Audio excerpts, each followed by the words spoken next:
Welcome to our new episode. Shadow over Manhattan, the Forgotten Revolution.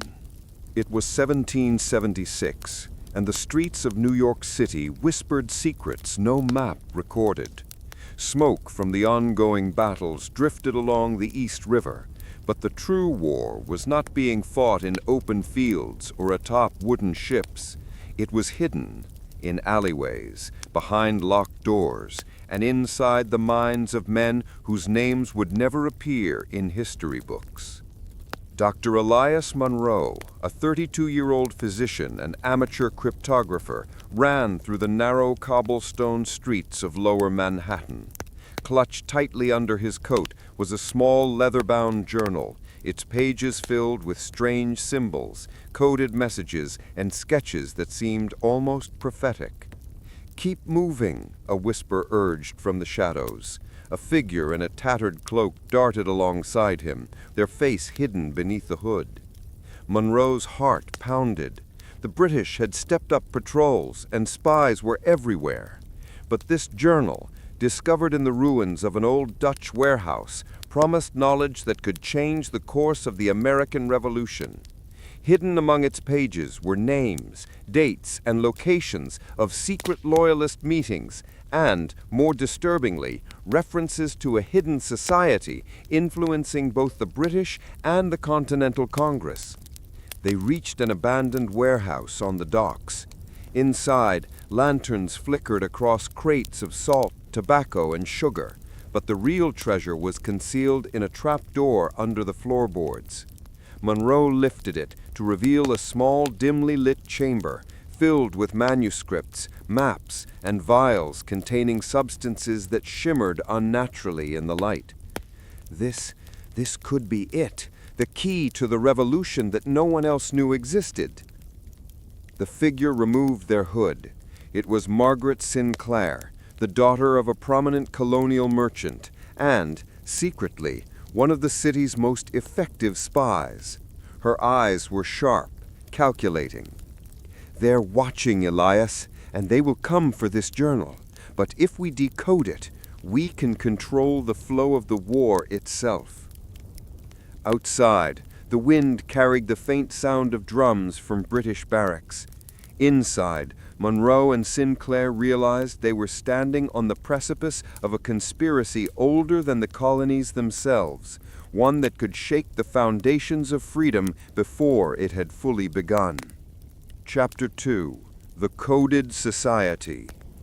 The warehouse was silent except for the soft scratching of Monroe's quill.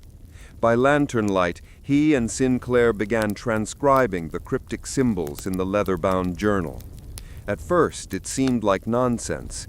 Jagged lines, spirals, dots in sequences that resembled stars. But Sinclair, who had studied secret codes under her father's instruction, recognized a pattern. "These aren't just letters," she whispered. "They're coordinates, times, and initials. Someone wanted only the initiated to understand." Monroe leaned over, eyes narrowing. "And the initials? They correspond to every influential figure in New York right now. Merchants, politicians, even some officers in the British Army." Sinclair shivered. "A society controlling both sides of the war. That means we've been fighting battles that were pre-decided, manipulated by people we've never even seen." The journal hinted at something bigger. Buried within the coded entries were references to an ancient Dutch secret order dating back to the early 1600s, a group called De Schaduwkring, the Circle of Shadows. According to the journal, their purpose was to guide commerce, politics, and warfare in the colonies to benefit their unseen masters. This explains the mysterious disappearances, the unclaimed shipments, and even the hidden treasury we've heard rumors of. Every event we thought spontaneous has been orchestrated. Margaret pointed to a section marked with a small crimson stamp. "And look at this. Meetings, locations, and a symbol I've seen before in the Dutch archives. A triangle enclosing a serpent. They meet here, at night, in the city's abandoned catacombs." Monroe swallowed hard. The tunnels beneath Manhattan. I've explored parts of them when I was younger. Dangerous, unstable, and largely forgotten. If we go there, we might find the heart of this society. Margaret nodded. Or we might never come out. That night, cloaked in darkness, they made their way to the entrance of the tunnels. Rats scattered at their feet. The air was damp, thick with the scent of decay and old stone. As they descended, Monroe noticed inscriptions on the walls, the same triangle and serpent motif etched deep into the brick. The deeper they went, the more elaborate the carvings became. Sequences of numbers, diagrams of star constellations, and cryptic warnings in Dutch and Latin. Suddenly, a faint glow appeared ahead. Monroe froze. "Misters?" he whispered. Sinclair shook her head. "No, candlelight doesn't flicker like that." They crept closer and saw a circle of figures, cloaked, faces hidden. One of them spoke in a low, melodious tone, and the others murmured in unison, a chant that seemed to vibrate through the stone walls themselves. Monroe felt a chill run down his spine. This was no ordinary meeting. This was ritualistic, powerful, and dangerous. Sinclair whispered, "This is it, Diskadukring in action." A figure in the center lifted a parchment. Symbols glowed faintly under the lanterns. Monroe squinted and recognized some of the same star-based coordinates from the journal. The society wasn't just gathering information, they were directing movements, battles, and alliances across the colonies using secret knowledge. Monroe's hand shook as he wrote in his notebook, "If this continues, the revolution is not ours to win. It belongs to them." A sudden creak echoed.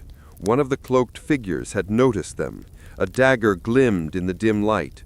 Monroe grabbed Sinclair's arm. "Run!"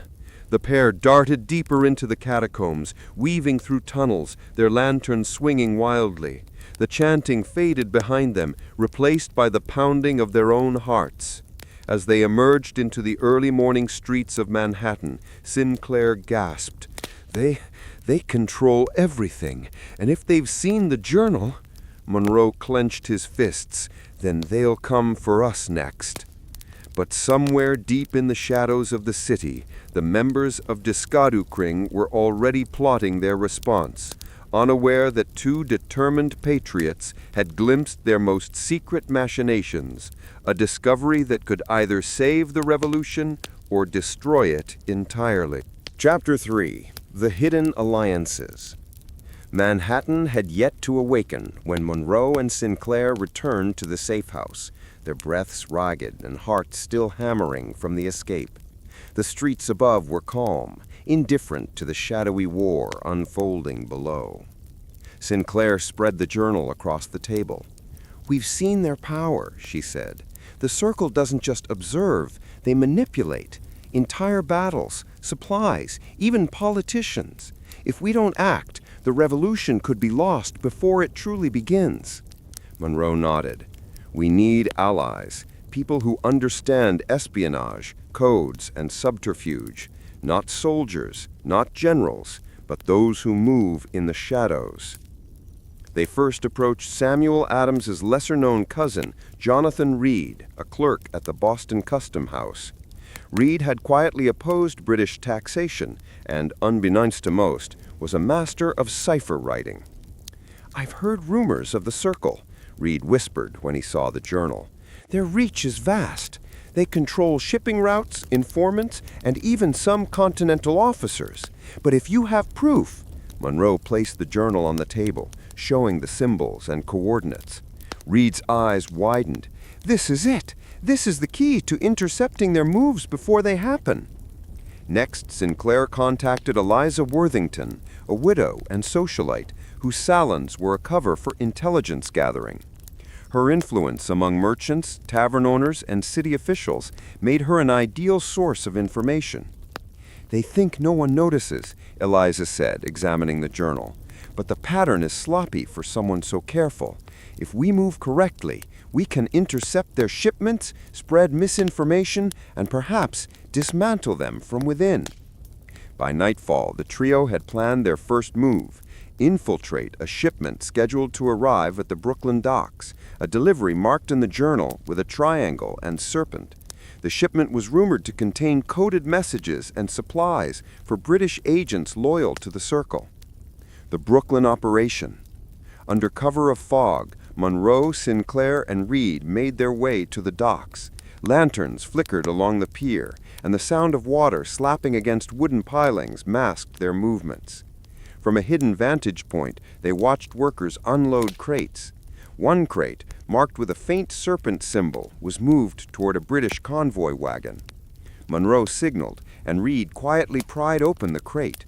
Inside were bundles of letters, maps, and a small chest of coins, exactly as the journal had predicted. Sinclair scanned the letters. "They're coded," she whispered, "and the codes match the coordinates in the journal." Monroe frowned. "This isn't just information. They're directing military actions in advance, manipulating both sides. We need to break the code now, before another convoy is sent." Hours passed as they worked by lantern light, deciphering the letters, tracing supply routes, and predicting British movements. By dawn, they had discovered the Circle's next target, a hidden cache in Westchester, set to arrive in less than 3 days. Sinclair's eyes gleamed with determination. "If we can intercept it, we disrupt their operation entirely, and we might expose them to the Continental leaders." But as they prepared to leave, a shadow fell across the dock. Monroe turned sharply. A man in a hooded cloak stood watching them, unmoving. In his hand gleamed a small dagger. "You shouldn't be here," the man said quietly. "The Circle knows you have the journal, and they will come for you." Monroe and Sinclair exchanged a glance. There was no time for hesitation. With Reed's help, they vanished into the fog, leaving the stranger behind. Back at the safe house, they regrouped. Reed spoke first. "This is bigger than I thought. If the Circle moves fast, we might only get one chance to stop them. We need more allies, and someone to protect the journal." Sinclair nodded. "We have to move carefully. Every ally counts, but every contact is a potential traitor. The Circle has spies everywhere, in taverns, shipping offices, even in the Continental Army." Monroe's hand hovered over the journal. "Then we fight in the shadows too. They've shaped the war this long. Now it's our turn."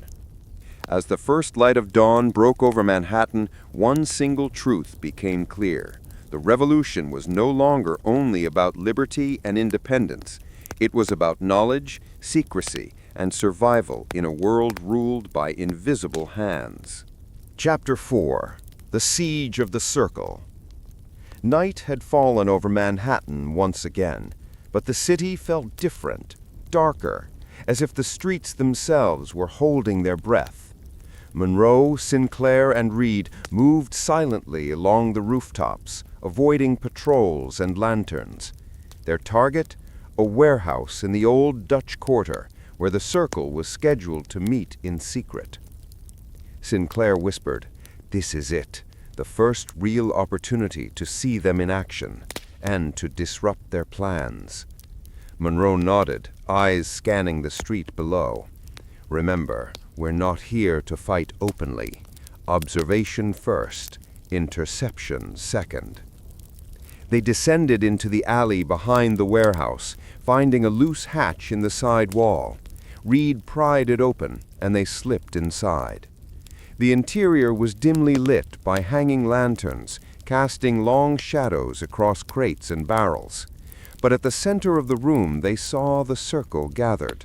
At least a dozen figures, cloaked, faces obscured. One stood taller than the others, holding an ornately carved staff tipped with a serpent. Monroe whispered, "The leader, that must be the Grand Master, and these are the Inner Circle members." The Grand Master spoke, his voice low and commanding. "The coordinates have been set. By next full moon, all operations in New England must be completed. No interference will be tolerated." Sinclair leaned close to Monroe. They're coordinating attacks, supply seizures, and intelligence flow across multiple colonies, and we have proof. Reed's hand trembled over his notebook, recording every symbol, word, and order he could overhear. The trio had come for observation, but as the meeting progressed, an opportunity presented itself.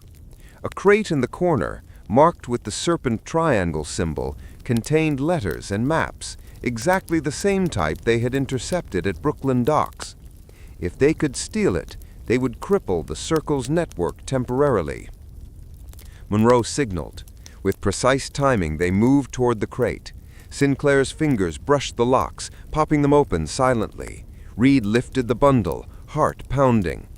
But then, a cold laugh echoed through the warehouse. Lanterns flickered, and a dozen cloaked figures spun toward them. "You shouldn't be here," the Grand Master said, stepping into the light. His eyes glinted behind the shadow of his hood. "The journal brought you, and it will bind you to us or destroy you." Monroe froze. Sinclair gritted her teeth. Reed's hands shook, but he held the letters tight. "Run!" Sinclair shouted. Chaos erupted. Cloaked members lunged with daggers, but Monroe and Sinclair were ready. Using ropes and crates for cover, they darted through the shadows, Reed close behind. The warehouse became a maze of pursuit. Lanterns toppled, shattering glass and spilling flames across wooden floors. Monroe realized that if they were caught, the journal, the knowledge they had painstakingly gathered, would be lost forever. Finally, after a tense chase through the labyrinthine building, they escaped through a side door into the empty night. The cold air hit them like a wave. Behind them, the warehouse's chaos continued, but they were free, for now. Back at the safe house, they spread the stolen letters across the table. Each one contained detailed plans for the next series of operations by the Circle, ambushes, supply diversions, and coded communications. Monroe looked at Sinclair and Reed. "This is it. This is our chance to dismantle them piece by piece, but we have to be careful. Every step we take, they'll be watching." Sinclair nodded, eyes fierce. "And we'll be ready. They've underestimated us, and that's their first mistake." As dawn broke over Manhattan, the trio realized one terrifying truth. The war wasn't just fought on battlefields. It was being waged in the shadows by those who understood secrets better than muskets. And they had just entered the deadliest game of all. Chapter 5. The Labyrinth of Lies. The city of Manhattan had begun to awake, but the trio moved like phantoms through shadowed streets and abandoned warehouses. Every alley seemed a trap, every stranger a potential spy for Deschadurkring. Monroe whispered, "We can't trust anyone outside this circle. The moment someone sees the journal, it's over." Sinclair nodded, and even inside, there are layers. The Circle always has layers.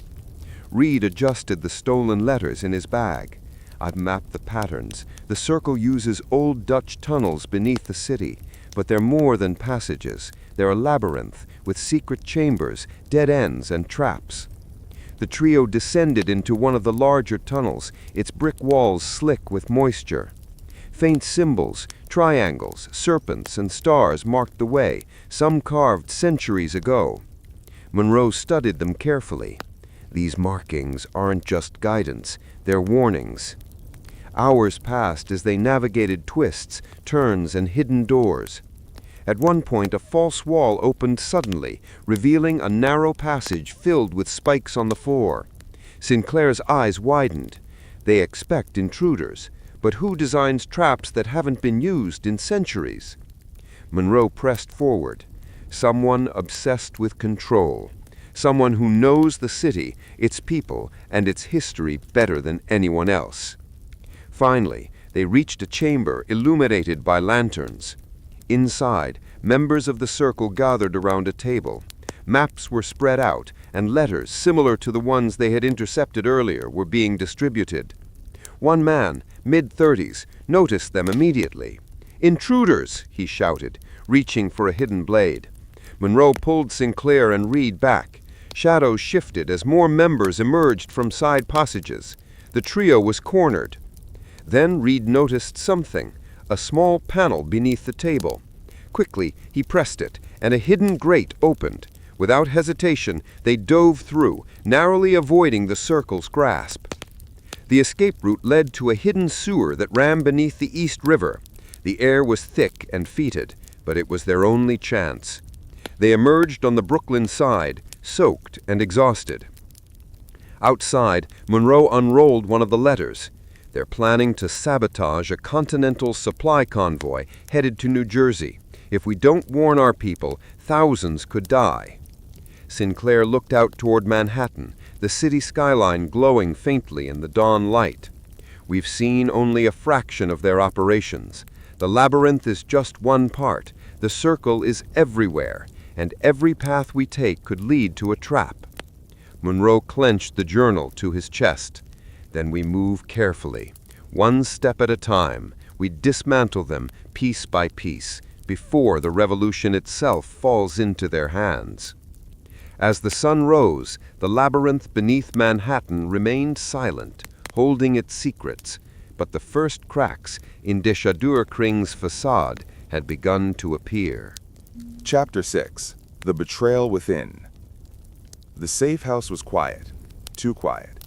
Monroe, Sinclair, and Reed had returned after the harrowing escape through the labyrinth, exhausted but determined. They spread the letters across the table, trying to decode the next moves of Deschadurkring. Sinclair frowned. Something feels off. Their operations are too precise, too fast. How did they know we intercepted the letters so quickly? Reed shifted uneasily. It doesn't make sense unless someone inside our circle is feeding them information. Monroe's eyes narrowed. A mole. We can't assume anyone is safe. Just then, a soft knock echoed from the front door. Margaret Sinclair's cousin, Eleanor, entered with a basket of provisions. She had been helping them gather intelligence in secret, or so they thought. "Eleanor," Monroe asked, suspicious, "how did you get past the patrols?" She smiled faintly. "I always find a way." But something in her eyes betrayed her calm demeanor. Reed whispered to Monroe, "I don't trust her." That night, as Monroe decoded one of the stolen letters, he noticed a discrepancy. Coordinates had been altered subtly. If they followed the directions exactly, they would walk into a trap. He confronted Eleanor quietly. "Did you touch the letters?" Her expression shifted instantly. The warm, familiar face vanished, replaced by a cold, calculating glare. "I'm sorry, Elias, but some knowledge is too powerful to leave in the wrong hands. The circle offered me protection, influence. I couldn't refuse." Sinclair gasped. "You betrayed us!" Eleanor nodded. "Not out of hate, but necessity. And now you must leave or you'll die tonight." Before they could react, a sharp noise echoed from the alley outside. The unmistakable sound of boots on cobblestones. Members of the circle had arrived, tipped off by Eleanor. Monroe grabbed Sinclair's hand. "We have to move, now." They darted through the back, barely evading a squad of armed, cloaked figures. Reed threw down lanterns to create smoke and confusion, and they ran into the maze of side streets. Once hidden, they paused, panting, hearts racing. "Eleanor." "She knew every move we would make," Monroe said grimly. "She was one of us, and yet she betrayed everything we stood for." Sinclair's jaw tightened. "Then we adapt. The circle may have spies in our midst, but we still have the journal, and knowledge. Knowledge can turn the tide." Monroe nodded. "We can't trust anyone blindly. From now on, every ally is suspect. Every plan must have contingencies. Eleanor has shown us just how dangerous a traitor can be." The betrayal stung deeper than any British soldier's blade could, but it also ignited a fire within them, a determination to dismantle the circle completely, no matter the cost.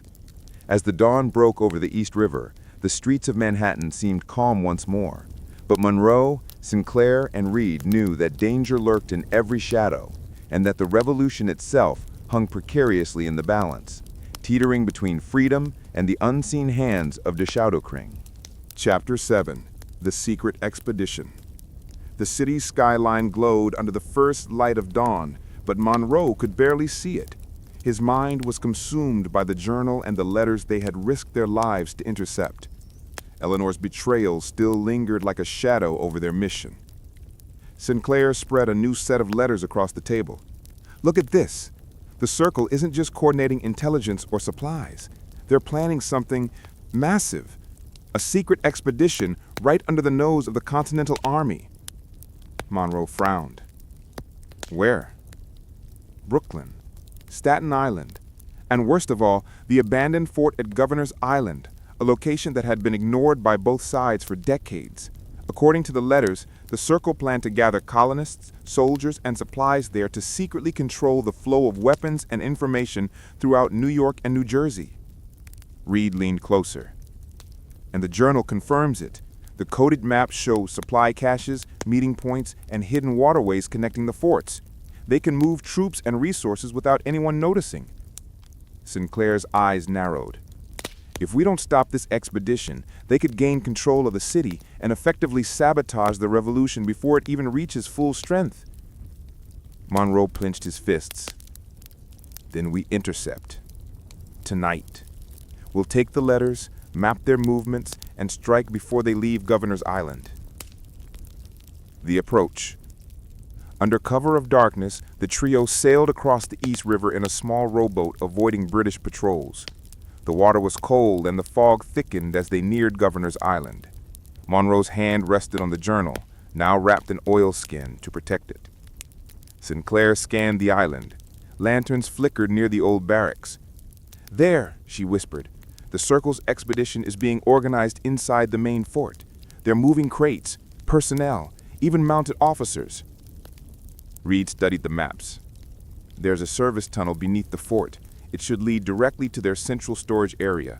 If we can access it, we can disrupt their supplies without alerting them to our presence. Monroe nodded. We'll split. Reed and I take the tunnel. Sinclair will monitor the courtyard. If anything goes wrong, we signal each other immediately. The tunnel.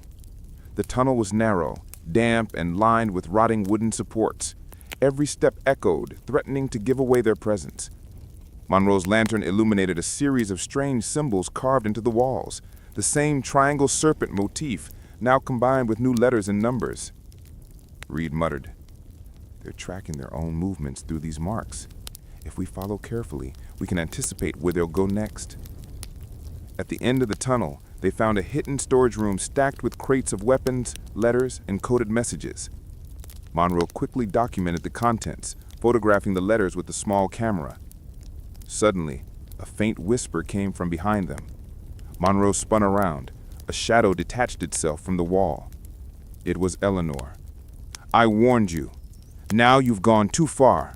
The Circle will not forgive this. Monroe's jaw tightened. Why are you here? Didn't you betray us? Eleanor smiled coldly. I'm here to ensure you fail. But I must admit, you surprised me. Few make it this far. Before Monroe could respond, the tunnel shook. A small explosion rocked the far end, sending debris cascading toward them. Eleanor disappeared into the smoke, leaving Monroe and Reed scrambling to safety. The interception. Outside, Sinclair had created a diversion, setting a lantern on fire near the courtyard to draw guards away. Using the distraction, Monroe and Reed emerged from the tunnel and began relocating crates and removing the expedition letters. Within minutes, the expedition had been disrupted. Supplies were scattered, and the Circle's plans were thrown into chaos. Monroe held the journal tightly. We've bought time, but this is just the beginning. The Circle will retaliate. They're not going to let us interfere without a fight. Sinclair joined them, eyes burning with determination. Then we prepare. Every ally counts now, and every decision could be the difference between life and death. As the fog rolled back over Manhattan, the trio realized that the revolution was no longer only a war of armies, but a battle of secrets, strategy, and survival. Chapter 8. The Hidden Council. The night was unusually still as Monroe, Sinclair, and Reed approached an abandoned mansion on the outskirts of Manhattan. According to the decoded letters, this was where the Circle convened its hidden council, the core decision-makers who controlled operations across the colonies. Sinclair peered through a broken window. "There," she whispered. "The chamber is lit by lanterns, but there's something strange. The light doesn't flicker normally. It's almost alive." Monroe's heart pounded. This is it, the center of the entire circle. If we understand them, we might finally gain the upper hand. They slipped inside through a concealed side door, moving silently across the polished floors. The chamber beyond was vast, lined with tapestries depicting strange symbols, triangles intertwined with serpents, stars, and cryptic Latin inscriptions. At the center of the room, cloaked figures sat around a long table. One of them, taller than the others, radiated authority. His face was hidden, but the aura of control was unmistakable. Monroe whispered, "The Grand Master, and the rest, the council members." The Grand Master spoke, his voice echoing softly. "Reports indicate an interference at Governor's Island. Someone has tampered with the supplies." A woman beside him, her hood embroidered with golden threads, replied calmly, "Our spies have noted the presence of intruders. They are clever, but they underestimate the Circle." Monroe's stomach tightened. They were close enough to hear, but not close enough to intervene without being detected. Reed leaned in, scanning the documents on the table. "They're planning a series of coordinated strikes. New York, New Jersey, and even parts of Pennsylvania. Entire continental supply chains could be disrupted." Sinclair's eyes narrowed. "We need to get closer if we can copy those plans." Monroe nodded. "We'll split. Reed and I will attempt to access the documents while Sinclair keeps watch." The document heist. Creeping along a side alcove, Monroe and Reed reached the table. Lantern light flickered over letters, maps, and strange devices they had never seen before. Instruments for encryption and signaling that were centuries ahead of their time. Monroe carefully photographed the documents, noting coordinates, meeting schedules, and supply routes. Reed whispered, "If we follow these, we can predict every move they make in the next month." Suddenly, a shadow moved behind them. Monroe froze. The Grand Master had risen, his presence overwhelming. "You have trespassed far enough. Few survive this chamber." Monroe and Reed glanced at each other. The plan they had so carefully crafted seemed suddenly inadequate. But then Sinclair struck, tossing a small smoke device she had prepared. The room erupted in a cloud of thick, choking smoke. Through the haze, Monroe, Reed, and Sinclair slipped into a hidden corridor marked with the same triangle serpent motif. The council's voices echoed behind them, angry and commanding, but they could not see their targets in the smoke. Escape and revelation. Once outside, breathing heavily, Monroe held the journal tightly. "We've seen their core. We know their plans now. But their power, it's unlike anything we imagined. They're not just manipulating information, they're manipulating outcomes. Entire colonies, entire armies, all at their whim." Sinclair shivered. "And now we're on their radar. They'll come for us." Reed nodded grimly. "Then we make our next move carefully. We can dismantle the Circle, but only if we stay ahead of them. One mistake, and the revolution could be lost before it truly begins." As the first light of dawn touched the skyline, the three realized the enormity of the task before them. Infiltrate, expose, and destroy a society that had been shaping the colonies from the shadows for decades, all while staying alive in a war that had just become infinitely more dangerous. Chapter 9. The Siege of Shadows. The night air over Manhattan was thick with tension. Every alley, every rooftop, Every shadow seemed alive with the unseen presence of Diskedukring. Monroe, Sinclair, and Reed had gathered all the intelligence they could from the Hidden Council, and now it was time to strike directly at the Circle's operations. Sinclair spread a map of the city. The Circle's supply hubs are concentrated along the East River. If we can disable them simultaneously, we could cripple their network for weeks. Monroe traced the routes with his finger. We'll split into 3 teams. Reed and I take the northern warehouses. Sinclair, you and your allies handle the southern hub. Timing is critical. One misstep and the entire plan collapses. Reed adjusted his cloak nervously. This is insane. If we're caught... Monroe placed a hand on his shoulder. We won't be. Not if we stick to the shadows. The northern assault. Monroe and Reed moved silently along the docks, their movements synchronized like trained operatives. Lanterns flickered inside the warehouses, revealing guards and patrolling cloaked members of the Circle. Monroe whispered, "The crates are booby-trapped. Watch your step." Reed nodded.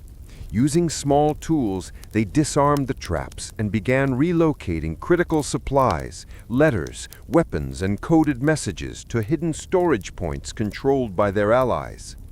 Every second felt like an eternity, the shadows concealing their movements but not their racing hearts. Suddenly, a guard turned a corner, dagger in hand. Monroe reacted instantly, pushing Reed into cover and using a smoke device to create chaos. The guard coughed and stumbled, giving them just enough time to continue their mission. The southern hub. Meanwhile, Sinclair led her team through a series of hidden alleys to the southern warehouses. Using signals and coded knocks, they moved past guards and surveillance devices. Sinclair whispered, "We only have one chance. Disrupt the shipments, scatter the intelligence, and get out." Her team worked quickly, removing crates and burning select documents. Lanterns flickered, alarms were nearly raised, but Sinclair's tactical coordination allowed them to complete the mission without being captured. Reunion and revelation. By midnight, Monroe, Sinclair, and Reed regrouped at a safe house overlooking the harbor. The Circle's operations had been crippled, and for the first time they felt a measure of hope. Monroe spread the journal and intercepted letters across the table. "We've delayed them, but this is only temporary. The Circle's reach is enormous. If we want lasting impact, we need to expose their leadership, their hidden council, to the Continental Congress itself." Sinclair nodded, eyes fierce. "And we will. But we need allies, influential ones, people who can act when we cannot." Reed looked out the window at the sleeping city. "The revolution was supposed to be about liberty, but now I see it's also a battle of knowledge. Secrets, manipulation, and courage will decide who wins." Monroe closed the journal, determination burning in his eyes. "Then we prepare. The final confrontation is coming, and we will meet it head-on, in the shadows or in the light. Diskedukring may control the present, but we will shape the future." As the first rays of dawn touched the East River, the trio knew the siege of shadows was only the beginning. The ultimate confrontation with the Circle, their hidden council, their secrets, their power, was yet to come. Chapter 10. The Final Revelation. The air in the abandoned fort on Governor's Island was thick with anticipation. Monroe, Sinclair, and Reed had spent weeks tracking the Hidden Council's movements, deciphering every coded message, and assembling a small but loyal team of allies. Tonight, everything would come to a head. "Are we ready?" Sinclair asked, her voice barely a whisper. Monroe adjusted the journal in his satchel. "As ready as we can be. We either expose them tonight, or the revolution is in jeopardy." Reed's hand rested on the hilt of a dagger. No turning back now. Infiltrating the fort. The trio moved under the cover of darkness, using hidden tunnels leading into the fort. Lanterns glimmered faintly through broken windows. Guards patrolled the perimeter, but the group navigated silently, guided by maps derived from the journal and the intercepted letters. Inside, the hidden council convened, unaware that their secrets were about to be revealed. The Grand Master, flanked by his inner circle, spread plans across a long table, supply lines, troop movements, coded messages, and a network of spies embedded in both British and continental forces. Monroe whispered, "This is it. Every conspiracy, every manipulation laid bare." Sinclair nodded. "We need evidence. We can't just disrupt. We must reveal them to the world." Monroe stepped into the chamber, journal in hand, lantern casting shadows across the council members' faces. "You have hidden in darkness for too long. We know your plans, your codes, your manipulations. The revolution belongs to the people, not to your secret society." The Grand Master rose slowly. "So, the mice finally speak. You understand nothing of power. Knowledge is not just a weapon. It is the very fabric that shapes history." Sinclair's eyes blazed. "Then we will use your own knowledge against you." Reed distributed copies of the intercepted letters and photos of the coded maps to allies waiting at strategic points outside. Soon, continental leaders and key revolutionary figures were reviewing undeniable proof of the Circle's manipulations. The collapse of the Circle. Panic rippled through the hidden council. Guards were confused, allies turned against them, and chaos erupted. The Grand Master tried to escape, but Monroe anticipated his route, blocking the exit. "You underestimated us," Monroe said. "The revolution is not just about armies. It's about truth, strategy, and courage. Your shadows end tonight." The Grand Master, realizing defeat was inevitable, surrendered. The remaining council members scattered, their carefully constructed network dismantled in a single night. A new dawn. By sunrise, Manhattan had begun to stir. News of the hidden council's exposure spread quickly through the colonies. With their hidden manipulations revealed, continental leaders gained a newfound clarity, enabling them to direct their forces with unprecedented coordination. Monroe, Sinclair, and Reed stood on the docks, watching the river glitter in the morning light. "We've won a battle, but the revolution continues. Knowledge can be a weapon, and now it's in the right hands."